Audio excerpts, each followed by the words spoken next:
Alright guys, my name is Weds and we have the new implant system in the game for reactors. So here's how this works. Make sure you make your way to this area right here. Workbench. And then choose implant reactor. Now you can filter it so you can only choose the reactor that you want to use. Like for instance, I want to use my reactor. One of my better one that I have is this one right here. So I already have Fallen Hope as the mountain. So I'm going to click on it. Then you're going to have the option to pick another mountain to put on it. Like for instance, I want to put the Enduring Legacy or maybe Nezistra or whichever one. So you want to use a bad one before you actually mess up one of your good ones. So before you do anything, just make sure you do your research in your inventory to see which one you consider bad and you're not going to use. So as you're going to see right here, this is where you're going to add it. And this is the cost, the materials that you are going to need. This is costing a lot. Money is not that bad for now, but these resources is going to take you a lot. So if you don't have any, then you're going to have to craft them. So what you need to do,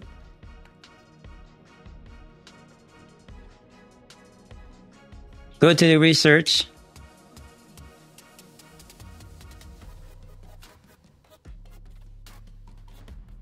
You want enhancement material, and then you're looking for ion accelerator and the precise ion accelerator. So these are those two.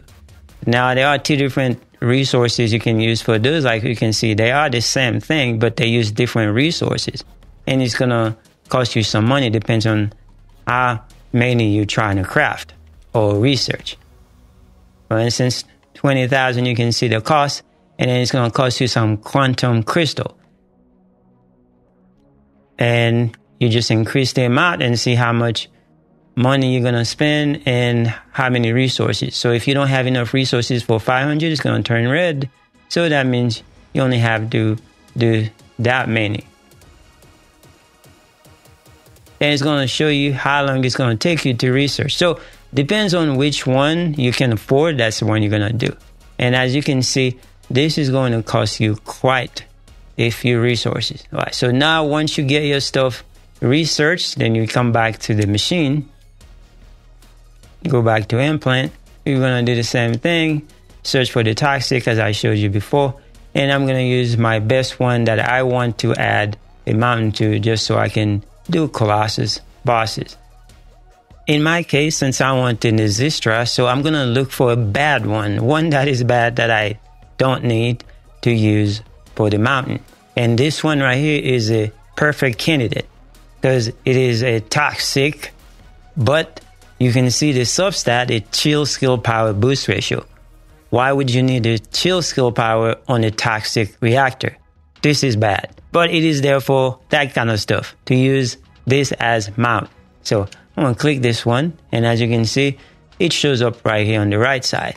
And then now we're ready to process it, to implant it, and then it's going to be the second one. And as you can see, the third one is still locked because you cannot use a third one until you actually have a second one as a mounting.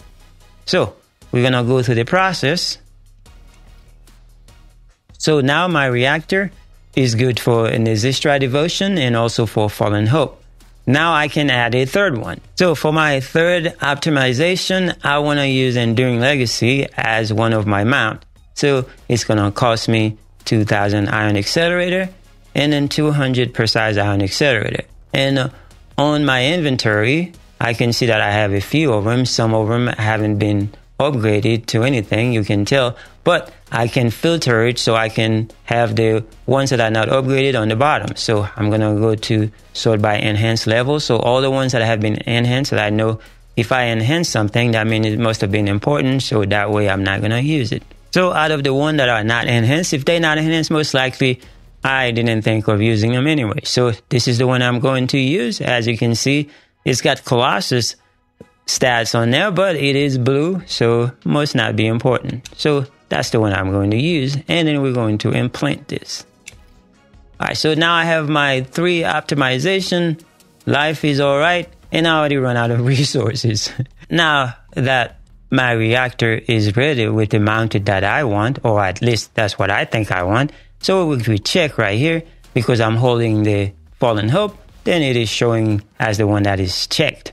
But if I want to use the other weapons, since I am in Albion, so there's a different way to do it. So what I can do right here, say I want the Zystra to be the one showing. So I can just do this and then just replace.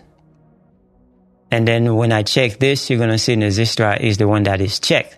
But, however, let's say, for instance, I change my mind and maybe I don't like one of the ones that I just implanted. So we'll go back to the machine, and then I am going to go back to the ones that we implanted. And then let's say, for instance, I do not want the Enduring Legacy anymore, so it is the one selected. Or let's say, for instance, I do not want the Zystra anymore. So I just click on the Zystra, and then I am going to change it to something else. Now, one thing you have to notice is that the only one that I cannot change is the one that came with the reactor originally. So since the reactor came with Fallen Hope, I cannot switch it. It stays locked. But the other two that I added, I can switch them. So if you want to switch them, all you gotta do is just click on the one that you want to switch. Let's say, for instance, I want to switch the Zystra. So I'm going to click on the Zystra, and then I'm going to select the new weapon that I want. So if I want to add Final Masterpiece, so I'm just going to click on it. And say it's ready to be implanted. But I don't have enough resources to do it, so I can't do it. So that's the way this works. So get out there and farm some resources and then start putting your best reactor to the best use. Anyway, thank you so much for watching. I will see you guys in the next one.